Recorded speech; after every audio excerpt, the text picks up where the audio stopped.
Bonjour à toutes et à tous, je suis Laurent Goldstein. Bienvenue sur Humain, le podcast qui nous invite à partager un moment de la vie de personnalités comme vous, comme moi, comme nous. Tous ont accepté de faire un bout de chemin avec moi pour vous partager durant 1 heure leur humanité à travers la singularité de leur parcours et de leur chemin de vie. Bonne écoute!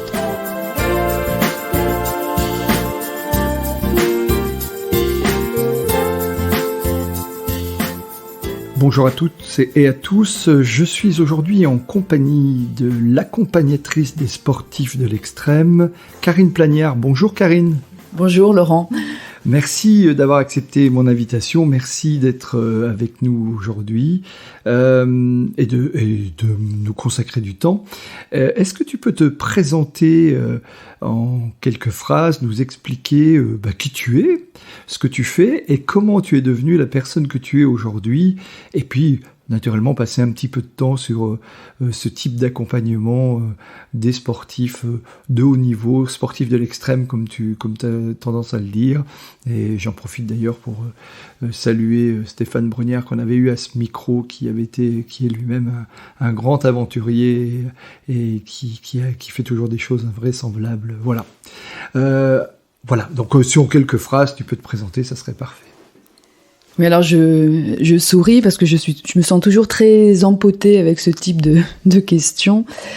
En fait, ce qui me vient là tout de suite, c'est je me définirais comme une amoureuse de la vie et du vivant, et surtout du vivant en l'autre.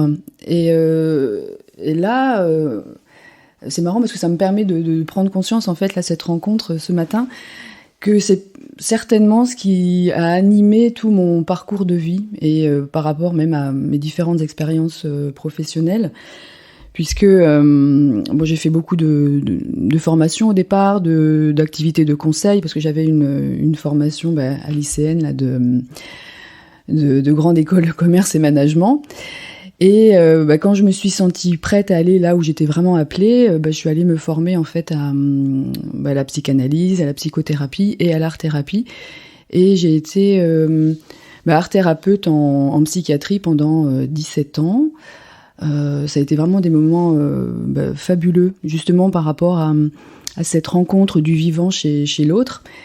Et puis, chemin faisant encore, parce qu'on évolue tous comme ça au fur et à mesure des années avec les expériences et les rencontres. J'ai décidé de quitter la psychiatrie et l'institution pour développer une activité de coaching que j'avais déjà entamée auparavant. Et là, la question était, mais avec qui j'ai vraiment fondamentalement envie de travailler, chez qui je pourrais ressentir le plus d'écho et à qui je pourrais offrir le plus de mon expertise, de mes compétences, etc. Donc un grand travail introspectif s'est déroulé et il s'est avéré que vraiment les personnes avec lesquelles j'avais envie de travailler, c'était ces sportifs de l'extrême. Alors quand on parle de sportifs de l'extrême, ce sont des sports qui sont assez atypiques, plutôt outdoor, et parce que j'ai repéré en fait chez ces personnes vraiment des caractéristiques, des singularités psychologiques très très particulières qui me faisaient aussi vraiment beaucoup écho.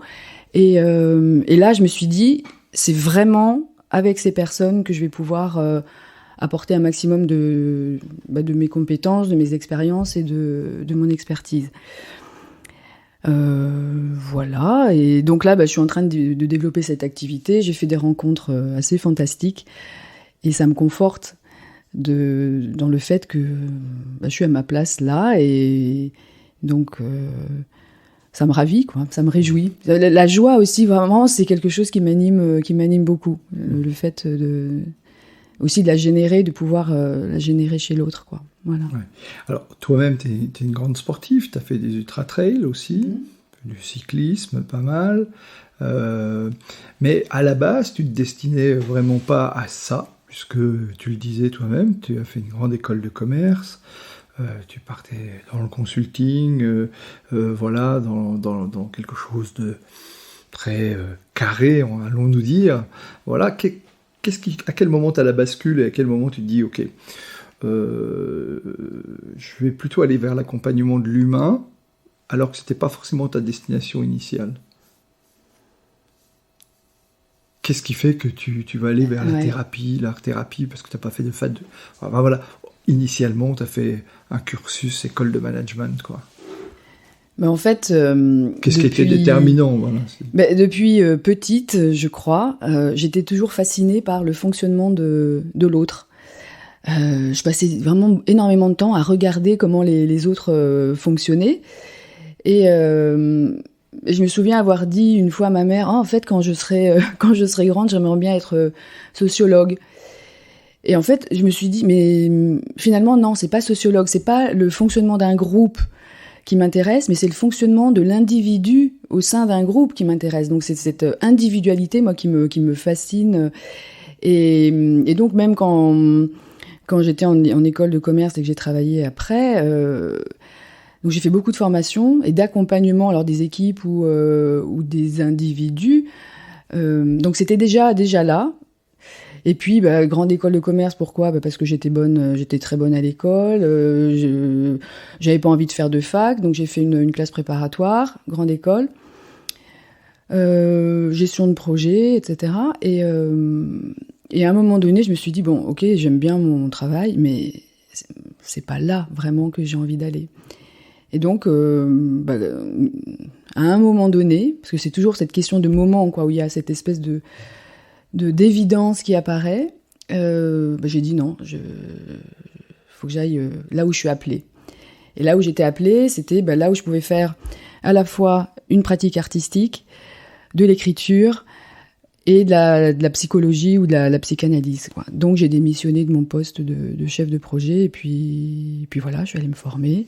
Et puis je me suis dit, ouais, ok, c'est vraiment là qu'il fallait que j'aille, quoi. C'était quand même rock'n'roll, hein, le fait de démissionner et puis de dire, ok, je pars. Oui, et puis aucun revenu, du coup, rien. Mais bon, c'était pas grave. Je savais que c'était là qu'il fallait que j'aille. Donc ça a toujours été mon mode de fonctionnement. C'est quand je sais là où je dois aller, que après je m'arrange avec ça. Hein. D'accord. Et je suis persuadée d'ailleurs que quand on sait qu'on est sur son bon chemin, de toute façon, tout finit par s'aligner, même si à un moment donné, il y a une galère financière, de toute façon, à un moment donné, ça finit par fonctionner. Parce que, on parle de l'alignement des planètes et tout, mais c'est ça, quoi. Moi, je parle de justesse. Qu'est-ce qui est juste pour moi? Qu'est-ce qui est juste pour l'autre? Et c'est ça aussi, quand j'accompagne les personnes, c'est faire en sorte que la personne soit dans sa propre justesse. Et là, tout fonctionne, quoi. Tout devient fluide. Ça, je crois beaucoup en ça, en fait. D'accord. Bon, tu as une autre facette aussi. Tu en as une multitude, mais en tous les cas, tu es aussi une comédienne, tu es une artiste. Est-ce que d'abord tu étais comédienne, artiste, où tu as écrit des textes, tu as fait des articles, du théâtre, du chant, de la musique? Est-ce que tu étais artiste avant de vouloir être art-thérapeute, ou est-ce que ça s'est fait concomitamment, ou parce que tu étais artiste, tu t'es dit tiens, si je fais de la thérapie, ça va plutôt être de l'art-thérapie? Non, c'était déjà, tout était déjà présent en moi, je pense, dès le départ. Alors, j'ai fait beaucoup de théâtre, les arts vivants. Là encore, on revient sur cette notion du vivant, du mouvement. Ouais. Et c'est pareil, le mouvement, la recherche fondamentale sur le mouvement, sur l'équilibre, ça a toujours été très important pour moi. Le corps, la place du corps, donc c'est aussi valable dans le sport, bien évidemment, hein, la justesse du geste, de la posture, cette exigence aussi, cette discipline qu'on peut avoir au niveau artistique, mais aussi au niveau sportif. Donc ça a toujours été là. Et puis l'écriture aussi, qui m'a, je crois qu'il m'a, à un moment donné, m'a sauvée, je dirais, m'a sauvée. Alors je ne sais pas forcément de quoi, mais peut-être d'une folie ou de quelque chose. Enfin vraiment parce que c'est extrêmement structurant. Et puis je suis passionnée par le discours, par le langage, la façon dont le langage s'articule et la façon dont la personne aussi s'exprime. Et c'est un élément de thérapeutique qui est très très intéressant à mon sens. Et donc tout ça, voilà, ça s'est développé concomitamment. Ah, bah oui, parce que tu fais aussi la lecture à haute voix. Oui. Ça c'est une grande passion pour moi, de pouvoir dire de façon extrêmement simple, mais de faire vibrer des mots, tu vois, même de générer éventuellement peut-être une émotion chez le spectateur. Mais moi, quand je suis sur scène à faire ça, je me sens complètement habitée par quelque chose de beaucoup plus grand que moi et que je transmets par le vecteur de mon corps. Mais ça, c'est quelque chose qui est très très fort, quoi. Parce que les mots, la poésie, la poésie... Oui, parce que c'est surtout de la poésie, en fait. Hein, oui, la poésie, pour moi, voilà, l'idée, ça serait d'amener la poésie dans le monde, empoétiser le monde, parce que c'est la poésie, c'est la sensibilité, c'est la capacité aussi de se décaler, parce qu'on fait se rencontrer des mots qui, a priori, n'auraient rien à voir ensemble, et on crée de nouveaux possibles. On ouvre des mondes avec ce langage. Et ça, moi, ça me passionne. Et je m'en sers, du coup, d'un point de vue thérapeutique, parce que dans la poésie du discours de l'autre, je vais pouvoir utiliser des façons différentes de structurer le langage en leur proposant de modifier leur grammaire, leur syntaxe, la ponctuation. Et ça a des vertus thérapeutiques très, très, très efficaces. Donc, au fur et à mesure de mon expérience aussi d'art thérapeute, j'ai vraiment travaillé avec ça. Et je vois l'efficacité de cette pratique. Ouais. D'accord. Tu continues de te produire, de faire de la performance artistique. C'est en plus de ton activité ou c'était avant? Voilà. Non, c'est en plus de mon activité. Ça, c'est un élément important de mon équilibre. Et puis, j'ai des demandes, donc je le fais aussi à la demande. J'adapte en fonction... Enfin, je crée la performance pour le lieu, pour la personne qui me le demande, pour le festival, par exemple. Là, je vais au mois de septembre, je retourne à Tanger pour un événement qui s'appelle Être ici, qui me procure beaucoup, beaucoup d'émotions. Donc, je suis ravie qu'on me fasse encore appel à moi. Et là, ce que j'aimerais même développer, ce sont des espèces de conférences expérientielles qui mêlent à la fois cette dimension artistique, de performance artistique, en réponse à un besoin, par exemple, d'une entreprise qui dit « Tiens, j'ai envie de travailler sur telle ou telle problématique, mais j'ai envie de la faire travailler ou d'en faire prendre conscience mes salariés de façon différente. » Et j'aimerais pouvoir, utiliser cette performance artistique dans cette idée-là, quoi. Mmh. D'accord. Oui, donc l'art, la comédie, la lecture à haute voix, la poésie tient une place importante dans ta vie, en fait. Oui. Oui, la poésie du vivant, hein, je reviens toujours là. Par exemple, ce matin, j'ai passé plus d'1 heure dehors en pleine nature. C'est juste magnifique. Hein. C'est un éveil et une présence au monde vraiment particulier. Et la poésie, elle permet ça aussi. C'est une présence au monde. C'est quelque chose, c'est presque un acte politique aussi. C'est une forme de résistance, c'est une forme d'intensité, une forme d'intensité du vivant. Et quand on voit on voit à travers la fenêtre des feuilles qui vibrent, des oiseaux, je trouve ça magnifique. Tu as un attachement particulier sur les oiseaux? Ah oui, c'est vrai. Déjà leur chant et leur langage aussi me touche beaucoup. Et rendre les personnes que j'accompagne aussi sensibles à ce type de poésie, hein, je trouve que c'est important parce que ça leur permet aussi une autre place dans le monde, une autre prise de position dans le monde qui est assez intense. Alors oui, l'intensité est importante et c'est pour ça aussi que quand je travaille avec les sportifs de l'extrême, j'ai créé un programme qui s'appelle Extreme Your Life, justement pour rendre cette intensité de vie, quoi.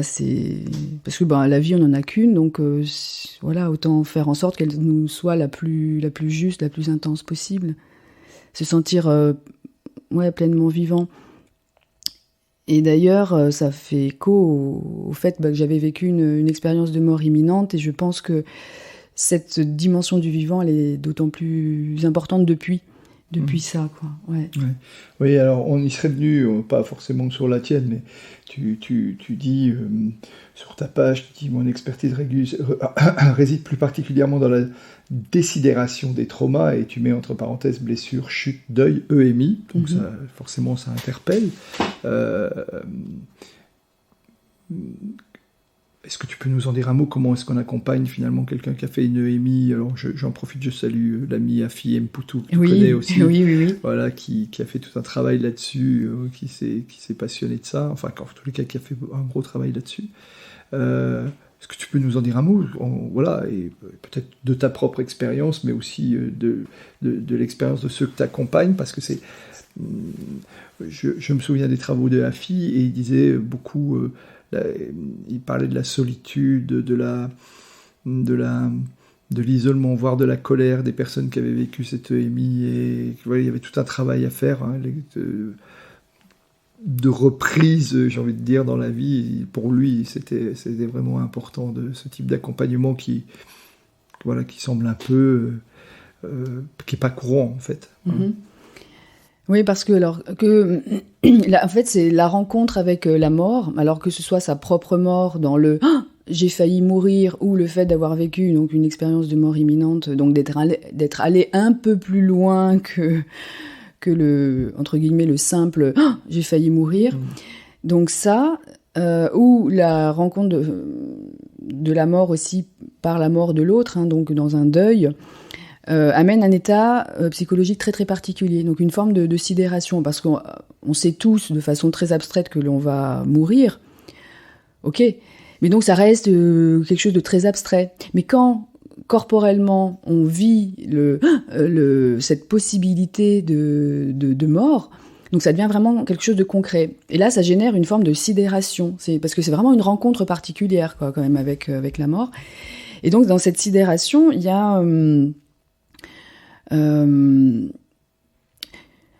alors ça me fait penser à un livre de Jean-Paul Marie, Sans blessure apparente, où il parle d'une forme de tâche qui est là. Et donc il y a aussi des émotions qui n'ont pas été terminées, qui restent bloquées dans le corps. Il y a ça.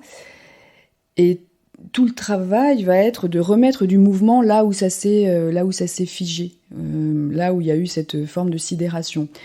Et donc, ça va être de remettre aussi du lien dans cette espèce d'arrêt temporel. Parce qu'en fait, quand il y a cette sidération, on reste bloqué dans le temps traumatique. Et alors, la vie continue, mais il y a toujours ce blocage, cet arrêt-là. Alors, c'est valable pour d'autres formes de trauma aussi, hein, mais là, c'est vraiment très, très spécifique. Et donc tout le travail va être aussi de faire en sorte que la personne accompagnée puisse remettre du lien, et remettre du mouvement là où ça s'est figé, et reconnecter l'instant juste avant et la suite.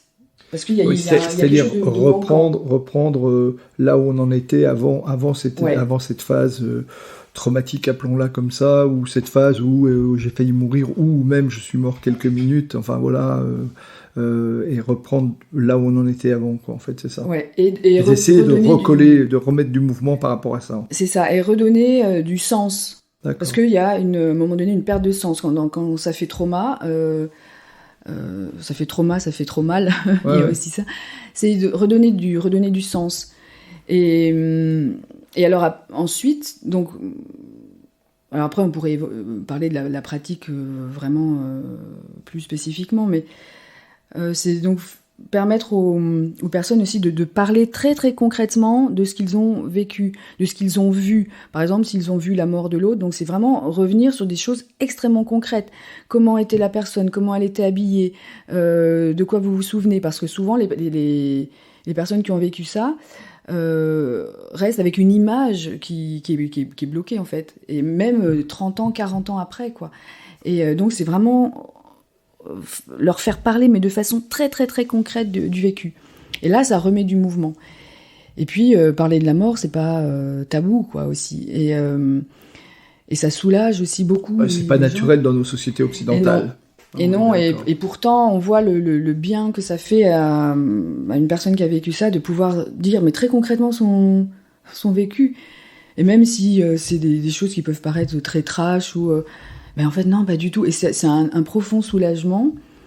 Et puis après, donc, il y a ça, cette désidération vraiment très, très précise.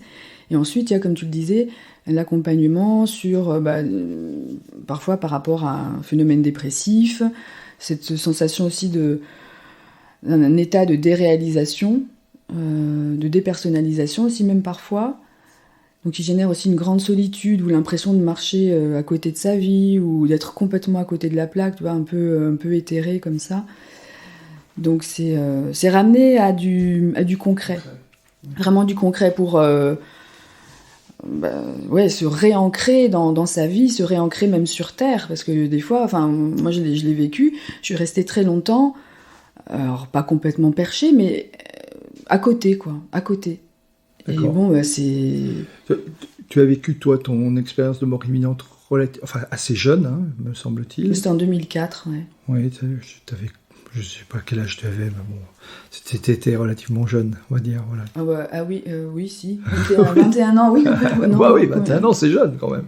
Ah mais non, 31, 31 non, 31, parce qu'en plus c'était une date très très particulière, c'était le jour de mon anniversaire. Ah ouais. À l'âge auquel ma mère m'avait eu, et donc au niveau symbolique, c'était quand même assez puissant, quoi. La mort et la vie qui se... Ah oui. Oui. D'accord. Oui, donc c'est marrant d'ailleurs, tiens, que j'ai eu un t'as bug là tout de suite. 10 ans. Ouais, un 10 ans de moins, tiens, c'est intéressant. Ouais. Je vais m'allonger sur mon divan pour voir. Tu vas t'auto-analyser. Je vais m'auto-analyser, ouais. Oui. D'accord. Oui, donc 31 ans, ce qui reste malgré tout assez jeune, donc c'était un accident. Hein, c'était des piqûres de frelons. J'ai déclenché un choc anaphylactique alors que je n'étais pas allergique.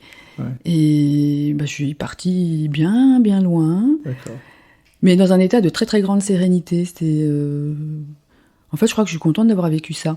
Parce que, à partir du moment aussi où on prend conscience de sa mortalité, hein, qu'on est mortel, on prend aussi surtout conscience qu'on est vraiment pleinement vivant, quoi.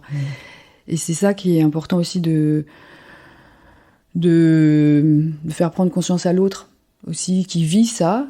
C'est OK, vous avez vécu cette sensation de mortalité, de mort, mais là, vous êtes vraiment pleinement vivant. Et c'est sur ce vivant-là qu'on va pouvoir travailler. Ouais. Est-ce que tu as eu cette alors, sens-toi libre de répondre naturellement, est-ce que tu as eu les visions de, je veux dire, tout le fameux tunnel, la lumière, etc. Enfin, ce que décrivent très bien le professeur Charbonnier, enfin même le docteur Moody en son temps, etc. Est-ce que tu as vécu ces étapes qui fait que tu disais ce côté un peu perché ou éthéré, on a été voir un petit peu ce qui se passait de l'autre côté. Est-ce que tu as vécu ça? Parce que, par exemple, dans les discussions que j'ai pu avoir avec Afi, il disait le souci, c'est que les gens se sentaient tellement bien de l'autre côté qu'ils étaient assez en colère qu'on les ait ramenés ici. Alors moi, ce que j'ai vécu, et ils étaient quand même bloqués, c'est ça. Comme tu disais, ouais. À l'étape. Quoi. Oui. Et ce que j'ai vécu, moi, c'est le fait d'avoir revécu toute ma vie à l'envers. Ça, on en entend parler très souvent aussi.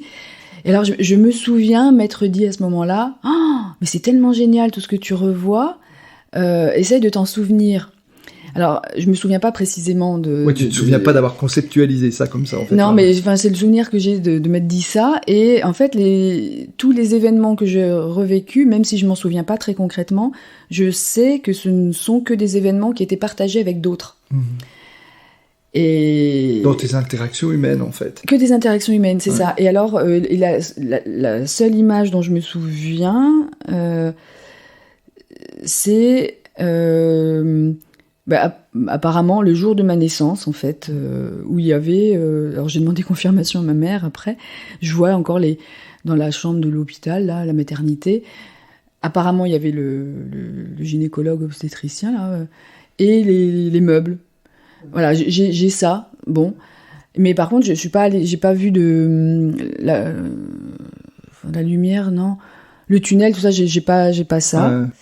Et j'ai été rappelée par mon prénom. En fait, c'est parce que on m'appelait par mon prénom qu'à un moment donné, je suis revenue. Et on parle beaucoup de la force résonatoire du prénom. Et c'est aussi pour ça que je travaille uniquement en appelant les personnes par leur prénom. Parce que c'est aussi le porteur de notre identité. Parce que dans une famille, dans un système, on a le nom. Alors c'est soit le nom de famille, enfin le nom du père ou le nom du mari, mais ce qui nous définit vraiment, c'est dans notre identité, c'est notre prénom. Ouais. Et donc même en psychiatrie, je ne travaillais pas avec monsieur ou madame X, mais avec le prénom de la personne. Et ça changeait tout, vraiment. D'accord. Ouais. D'accord.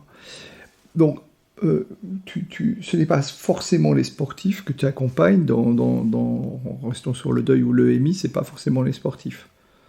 Ça peut être tout le monde en fait. Alors, ça peut être on va revenir sur les sportifs dans un instant, mais c'est pas forcément que les sportifs. Non, si effectivement des personnes ont besoin d'être accompagnées parce qu'elles ont vécu ça et qu'elles ont du mal à reprendre pied, reprendre corps aussi dans leur vie, bien sûr, je peux les accompagner. Mais il y a beaucoup de sportifs de l'extrême qui ont vécu ce type de trauma. Beaucoup. Oui, alors tu parles beaucoup aussi naturellement des blessures, des chutes. Et effectivement, on peut imaginer que pour un sportif qui a toujours eu un corps sur lequel il a travaillé, qu'il a pu faire souffrir, comme dit Stéphane Brognard, pour lui permettre de redonner au moment de la compétition ou autre tout ce qui avait été emmagasiné en entraînement avant et en heures de pratique. C'est sûr que la blessure du sportif peut être considérée comme un vrai traumatisme parce que tout d'un coup c'est un coup d'arrêt sur un corps dont on n'a pas imaginé qu'à un moment ou un autre il nous lâcherait alors qu'il nous a toujours soutenus ou même amené à des performances remarquables. En fait, c'est ça. Oui, mais c'est un vrai choc, c'est un arrêt. Donc là aussi, c'est une sidération. Et puis, beaucoup m'ont dit, moi, j'ai une identité de sportif, mais si je ne fais plus de sport, je ne suis plus rien. Je ne suis plus personne. Et alors, du coup, la blessure, l'arrêt de plus pouvoir pratiquer, c'est vraiment c'est terrible. Parce que bon, après, il y en a qui se remettent bien de la blessure, mais il y en a qui, après, ne peuvent plus pratiquer leur discipline. Et alors ça, il dit, c'est plus qu'une mort, c'est plus qu'une petite mort. Parce que je n'existe que par ma pratique, par ma discipline. Et moi, justement, l'idée, c'est de travailler non pas avec le sportif, mais avec la personne dans sa globalité. Parce que bien souvent aussi, ils se disent, mais je ne sais faire que ça. Mais non, c'est pas vrai, vous ne savez pas faire que ça. Et en plus, tout ce que vous avez développé dans votre pratique, tous vos modes opératoires, toutes vos compétences, c'est quelque chose que vous pouvez réutiliser, utiliser ailleurs aussi, vos talents, etc. Et donc, pour en revenir, à leur traumatisme, c'est quelque chose qui est extrêmement violent dans la façon dont ils peuvent le vivre. D'accord. Ouais. Ok.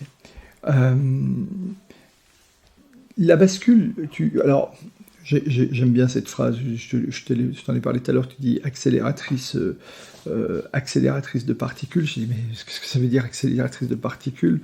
On remet un peu de physique dans tout ça. En fait, c'est la mise en mouvement qui t'intéresse. Oui, la mise en mouvement et l'activation du vivant chez l'autre. Ça, c'est quelque chose qui vraiment me bouleverse en fait. Quand je sens j'ai la personne qui est en face de moi, qui a quelque chose qui se réactive et la personne se met à rayonner, à irradier quelque chose d'extrêmement puissant parce que c'est ce qu'elle est qui irradie. Donc moi je trouve ça magnifique. Et en psychiatrie, par exemple, où il y a justement comme une espèce de part morte en soi chez la personne qui par exemple, a une dépression ou autre, quand ce vivant se réactive, mais c'est juste... le mot qui me vient, c'est sublime, quoi. En fait, c'est ça qui... ouais. Et donc, voilà, moi, si je peux faire en sorte d'accélérer toutes ces particules internes, c'est... tant mieux, voilà, j'aurais contribué quelque chose. Ouais. Alors, tu me disais en avant-propos que ton type d'accompagnement n'a rien à voir avec la préparation mentale des sportifs de haut niveau, des sportifs de l'extrême. Ça, tu dis, c'est un peu en amont. Moi, j'accompagne. Alors, je peux accompagner en amont, mais c'est beaucoup pendant, voire après. En quoi consiste ton accompagnement donc avec ces sportifs hors les traumas ou les blessures? Est-ce que tu as quelque chose de spécifique et comment ça fonctionne? Et puis avec quel type de sportif tu as plus d'appétence que d'autres? Voilà, si tant est que t'en es. Si tant est que tu fasses des différences entre les uns et les autres.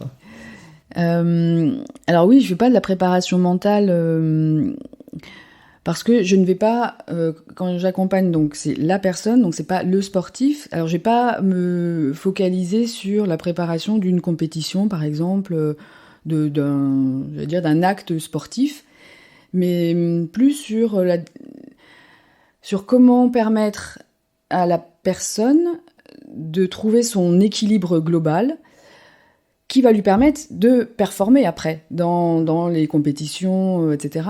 Mais je ne vais pas me focaliser sur la compétition. Ça va être de façon beaucoup plus globale.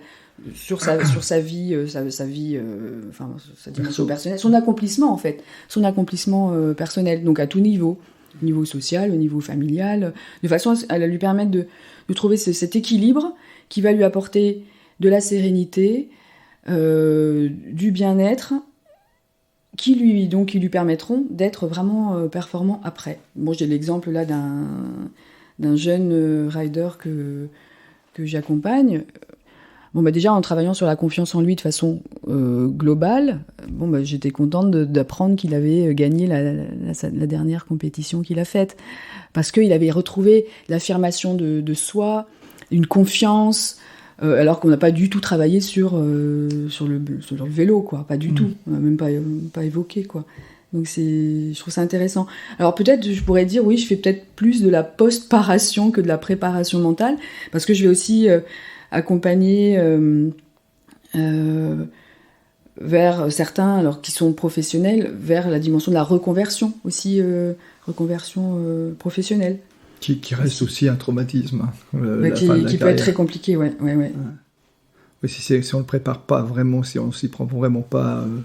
Et c'est intéressant parce que tu parlais tout à l'heure de notre rapport à la mort et tu disais, mais finalement, ou à la blessure d'ailleurs, qui marque comme un point d'arrêt dans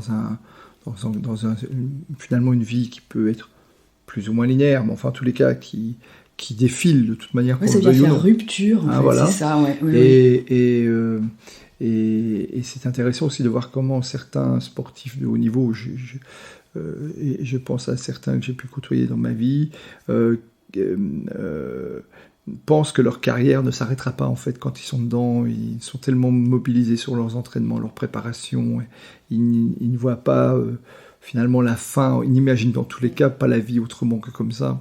Et quelquefois, alors plus peut-être dans le monde professionnel que dans le monde amateur, où tu parlais des raiders, c'est-à-dire aussi bien ceux qui font de l'ultra-trail à pied ou du vélo longue distance ou des choses comme ça. Et, encore qu'eux ont cette capacité, ce sport un peu amateur, où ils se débrouillent par leurs propres moyens pour leurs sponsors, ont cette capacité d'avoir une... Mais ceux qui sont coucounés, je pense, vraiment dans le sport professionnel, et pris en charge par leur club quasiment de A à Z, des fois peuvent avoir des descentes extrêmement brutales, fin de contrat, transfert, ou arrêt, ou blessure, et tout d'un coup, et oui, effectivement, l'arrêt peut être un peu hard quand même. Hein. Oui, mais c'est ça, c'est très violent, parce que surtout ceux qui donc justement n'y ont pas encore pensé, s'il y a une blessure arrive et les oblige donc à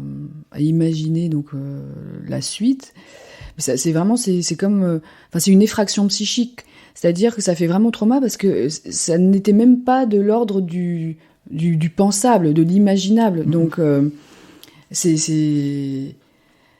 vraiment le mot qui vient, c'est la violence de cet impact en fait, psychique, vraiment, ouais.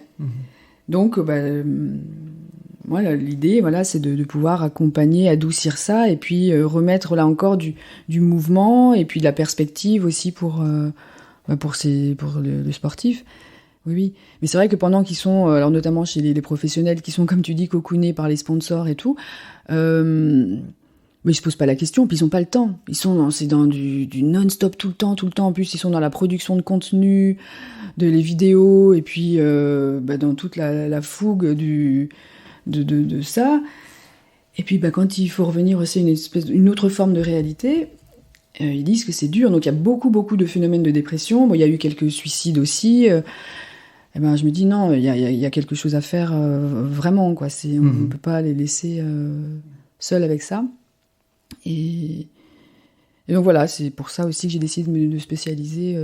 Donc dans ces sports-là, alors pas dans les sports plus traditionnels, parce que c'est pas les mêmes problématiques, mais les sports de l'extrême qui ont des besoins vraiment particuliers et qui justement n'ont pas de club ni de fédération, et d'ailleurs n'en veulent pas. Alors maintenant, il y a par exemple le BMX qui a été repris par la fédération de cyclisme. Mais il revendique aussi ce côté atypique, libre, un peu rebelle aussi. Et ça correspond à des personnalités singulières. Il y a d'ailleurs beaucoup de haut potentiel intellectuel et de ce qu'on appelle aussi les zèbres. Tu parles d'atypisme aussi. Tu dis j'accompagne plus spécifiquement les athlètes des sports extrêmes ou atypiques d'ailleurs. Oui, c'est les sports pas conventionnels. Ah ok, donc pas conventionnels, mais c'est aussi les sportifs. Moi je pensais à l'atypisme du sportif. Mais le fait est il y a vraiment vraiment beaucoup de singularité et avec aussi un rapport à la dimension artistique, créative très très poussée. Donc c'est vraiment intéressant, quoi. Puis, je trouve dans tous ceux que j'ai pu interviewer une grande maturité, parce qu'il y a beaucoup d'assez jeunes, mais qui ont vraiment une grande maturité, et même une conscience des choses assez poussée. Et j'ai fait vraiment de très très belles rencontres avec ces interviews. Et d'ailleurs, la semaine prochaine, il y a les Natural Games à Millau, qui est un grand événement qui rassemble des athlètes même du monde entier. Des sports extrêmes, et donc je serais contente d'y être pour aller à la rencontre aussi de ces sportifs. Des sportifs. Ouais. D'accord. Ok. Est-ce que tu te souviens d'un geste, d'une parole, d'une rencontre qui a compté dans ton cheminement personnel ? Quelque chose qui... Voilà. Qui t'a amené à faire ce que tu fais aujourd'hui en partant de là où tu es parti ? Ou pas, peut-être qu'il n'y a pas grand-chose qui te revient, d'ailleurs. Mais en fait, là, tu vois, les deux choses qui me viennent là tout de suite, c'est lors de mon premier travail, en fait, en tant que consultante junior, je travaillais dans un ministère, et il y avait la responsable, en fait, du département, là, qui venait très tôt le matin. Et moi, j'aime beaucoup aller aussi très très tôt le matin travailler. Et il y a la dame qui faisait le ménage qui est arrivée. Et c'est donc la responsable qui avait un très haut poste au ministère, qui s'est retournée vraiment vers elle et qui lui a dit bonjour madame, et qui l'a vraiment prise en considération avec un grand intérêt. Et là, je me suis dit, mais c'est la justesse de l'humain, elle est là, quoi. Pour moi, il n'y a pas de différence, que ce soit de différence hiérarchique, où on est tous des humains. Alors en plus, ça fait écho avec ton podcast, humain. Et voilà, et tout ça, ce sont des histoires de rencontres. Et ce qui me touche aussi beaucoup, ce sont les sourires. Les sourires. Juste ça, et ça, c'est un langage universel. Et voir quelqu'un qui sourit, c'est... là encore, je trouve ça magnifique, quoi. C'est... Ouais. Moi, ça me réjouit, en fait, voilà. Mais oui. Mais je comprends. Et puis sentir cette espèce d'ouverture quand je perçois que les ailes se déploient et que l'envergure de la personne... Et ça, c'est... Je pense que c'est ce qui m'a toujours donné envie de poursuivre, de poursuivre à la fois mon travail et puis ma vie, je crois. Ouais.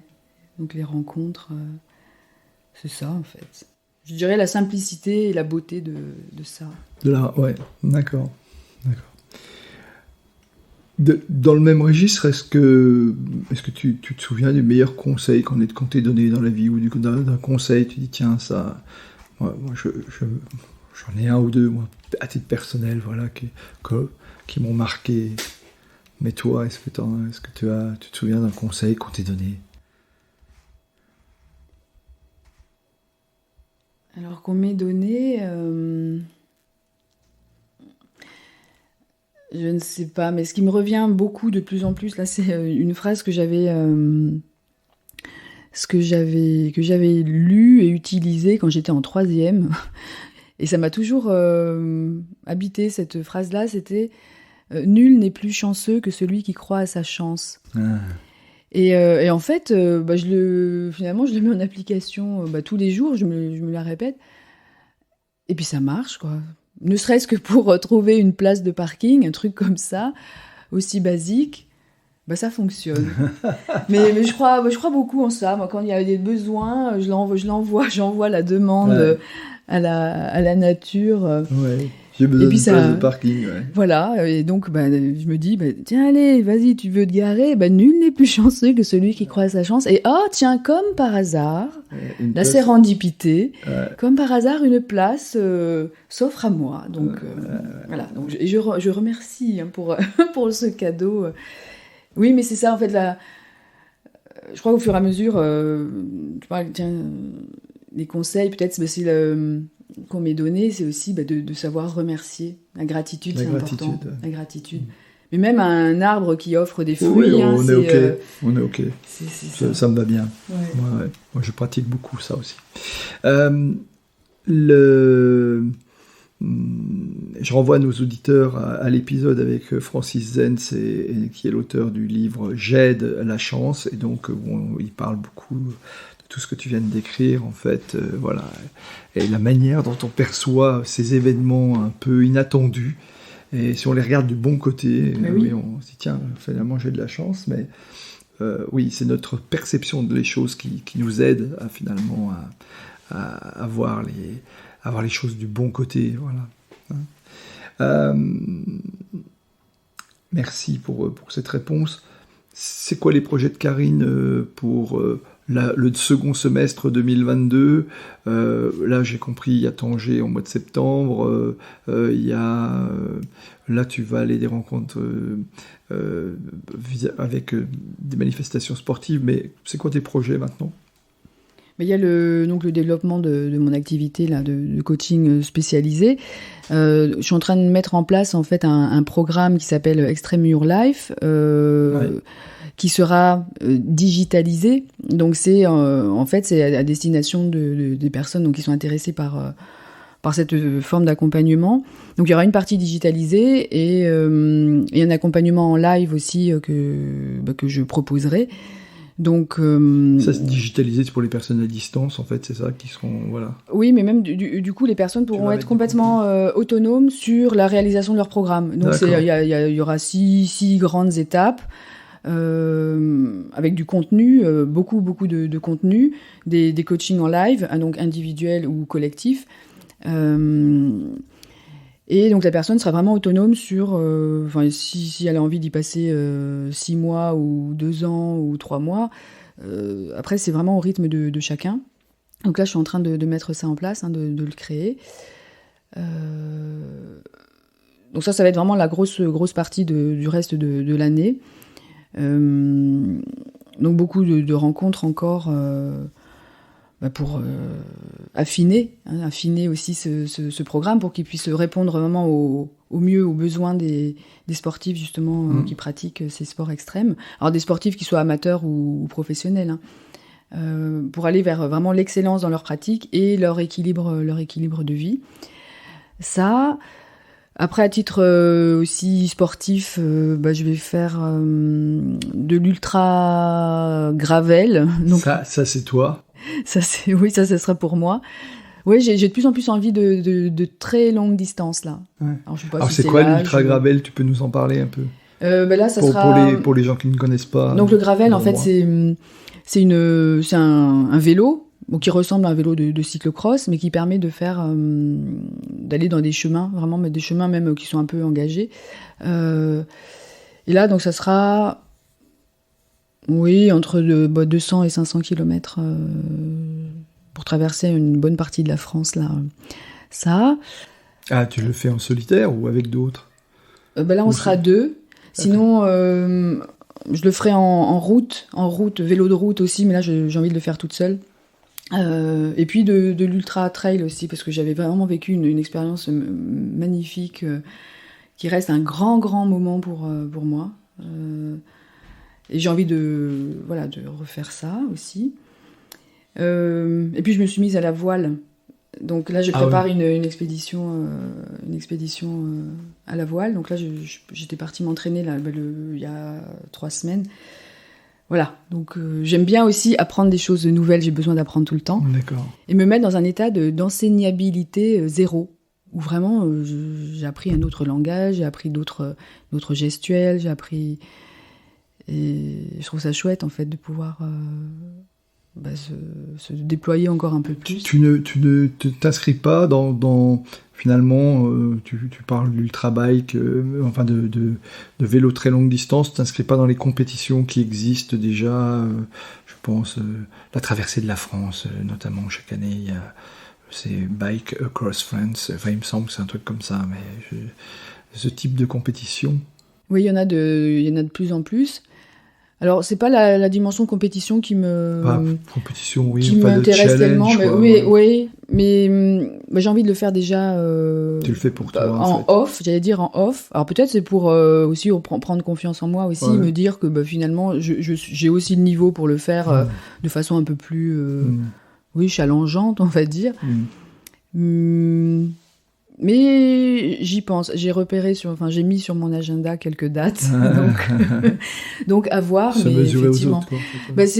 Mais sans esprit forcément de compétition, hein, c'est juste, d'être dans un flow aussi. Hein, c'est ça. Voilà, c'est pas forcément le faire pour être meilleur que l'autre, mais faire avec l'autre. Mais c'est ça, c'est vrai. Et quand je parle de l'expérience super que j'ai eue en ultra trail quand je l'avais fait, c'était justement parce que c'était dans un cadre, c'était organisé. Et puis il y avait les autres, et puis moi j'aime beaucoup l'ambiance des ravitaillements. Enfin, c'est pareil, c'est toujours des rencontres aussi. Donc c'est pour ça là, je pense que plus ça va aller, plus je vais en faire. Et plus j'irai dans ce type d'encadrement, en fait. Oui, Stéphane Brognard dit, en particulier dans son épisode, qu'il a vraiment progressé à partir du moment où il a arrêté cette course au podium, etc., qu'il a fait un vrai break, qu'on a été formaté souvent comme sportif à vouloir être meilleur que l'autre, il disait toujours monter sur la boîte, etc., c'est-à-dire sur le podium, et le fait d'arrêter de faire les choses par rapport à l'autre et de rester focus sur son propre corps, son mode de fonctionnement, et ne pas regarder, comme il dit souvent, ce qui se passe dans la voiture de l'autre, voir si l'autre va mieux ou pas, permet vraiment de se libérer finalement d'un poids et d'amener la meilleure des performances pour soi-même, en fait. Et de ce fait, le bonus, c'est d'obtenir de bons résultats aussi par soi-même.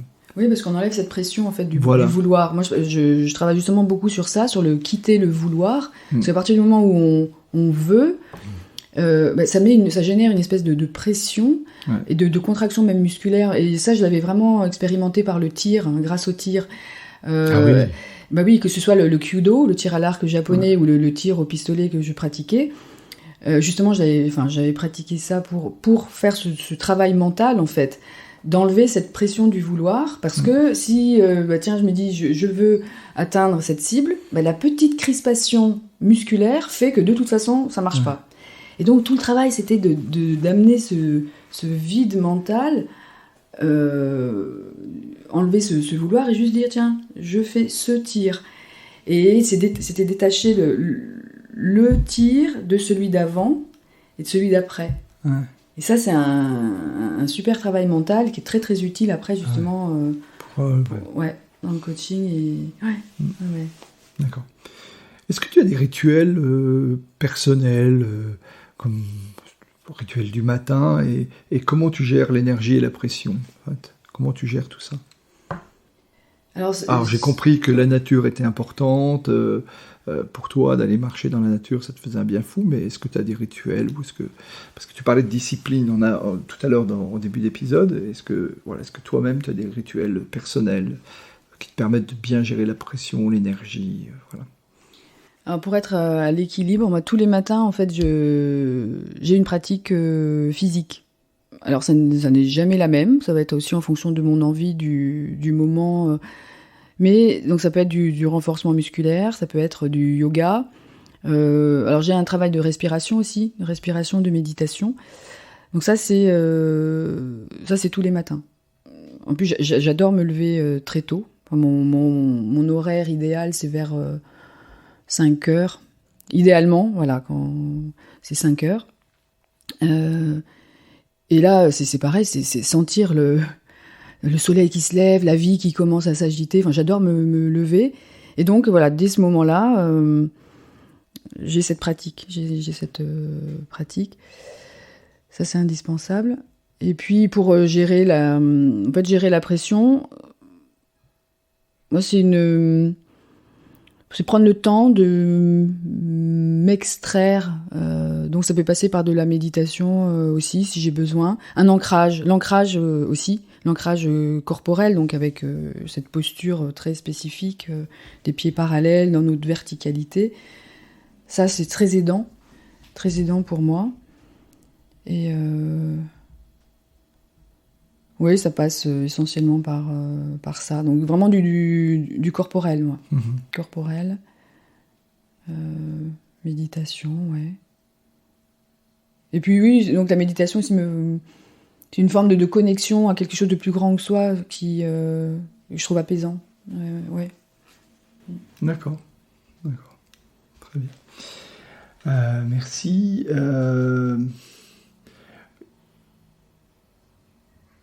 Quel conseil donnerais-tu, si tant est que tu en aies un, donné à des personnes qui vivraient des moments difficiles ou des baisses d'énergie, des baisses de morale, ou des événements de la vie un peu difficiles? Est-ce que tu as des petits tips comme ça que tu peux partager à nos auditeurs ou pas? Sans rentrer dans une grande démonstration, voilà, tes trucs à toi quand ça va pas. Bah, c'est de toujours écouter et faire confiance à ce qui vibre à l'intérieur. Même, aussi infime soit-elle, l'étincelle, l'étincelle qu'on peut avoir à l'intérieur de soi, elle est hyper importante. Et donc c'est même dans les moments les plus sombres, c'est d'aller chercher ce petit feu intérieur, cette lumière intérieure, et lui faire confiance et la laisser progressivement à son rythme se déployer ou se redéployer. Mmh. Ça, et puis surtout ne laisser rien ni personne éteindre ça. Donner le pouvoir à personne et à rien, d'ailleurs, d'anéantir ça, en fait. Ouais. Et ouais, je crois que c'est ça, d'aller vraiment là. Spontanément, tu vois, j'ai les doigts qui vont sur le plexus solaire.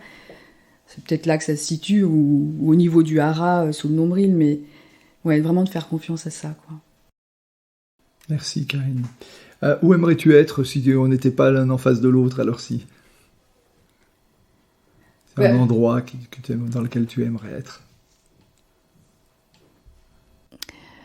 Moi, je réagis, je pense pas comme ça, en fait. Si je suis à un endroit, c'est que j'ai envie d'y être et que j'ai envie, en tout cas, de le vivre pleinement. Donc, là, moi, j'avais choisi de voir aujourd'hui. On avait fixé ce rendez-vous, donc pour moi, ça pouvait pas être ailleurs. Ah. Donc, voilà. Après, en revanche, ça sera peut-être refaire un tour en nature. Là, j'en profiter qu'il fasse beau, ouais. Oui. D'accord. Allez, on arrive au terme. Donc, quel de l'émission, les questions rituelles, c'est quel livre nous recommanderais-tu si on y en avait un à lire? Nos auditeurs aiment bien cette rubrique. Le premier qui me vient, et qui fait écho certainement donc à tout ce qu'on a pu évoquer aujourd'hui, C'est un livre de Claude Bert, donc c'est une femme poète. Alors, Bert, c'est B-E-R, et dont le titre est La mort n'est jamais comme. D'accord. Et je trouve que c'est un livre qui est remarquable, pour le fond, mais aussi au niveau de la forme. Il y a une recherche formelle qui se met au service du fond et de la compréhension de ce que peut être le deuil, que je trouve magnifique. Donc c'est... Ouais, celui-là a été marquant pour moi, vraiment. Ouais. D'accord. Super, merci. Quelle dernière question? Qui me recommanderais-tu d'inviter à ce micro pour un prochain épisode?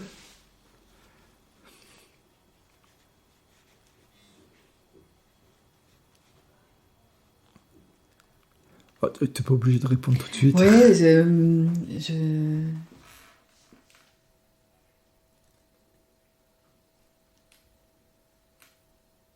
Alors spontanément, j'ai pas une personne en particulier. Ok, on n'est pas obligé de répondre dans l'immédiat. Tu pourras me communiquer plus tard, Ah éventuellement. oui, c'est vrai que c'est... Ouais. Okay. Allez, le mot de la fin te revient. Quelques phrases, un message que tu souhaites faire passer à nos auditeurs.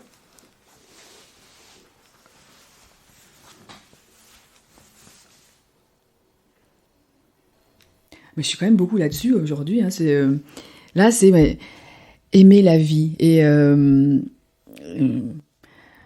danser votre vie et écouter la poésie qui vous entoure. Merci beaucoup pour cette belle conclusion. Merci Karine d'être venue à notre micro. Merci de t'être déplacée. Nous retrouverons les liens liés à cet épisode dans le descriptif de l'épisode, comme d'habitude. Et puis, je te souhaite une excellente promenade ou retour là dans la nature. Tu vas voir ce que tu vas faire parce qu'il fait beau, effectivement. Et puis, à très bientôt. Au revoir, Karine. Merci beaucoup, Laurent. Vraiment. Merci.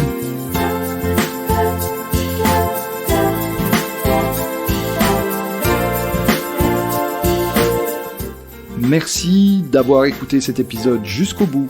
Si ce podcast vous a plu, n'hésitez pas à en parler autour de vous et à le partager.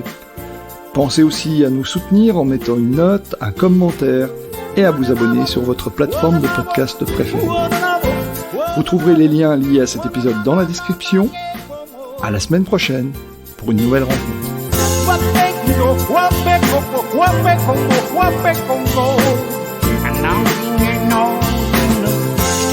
Stick it up, I feel.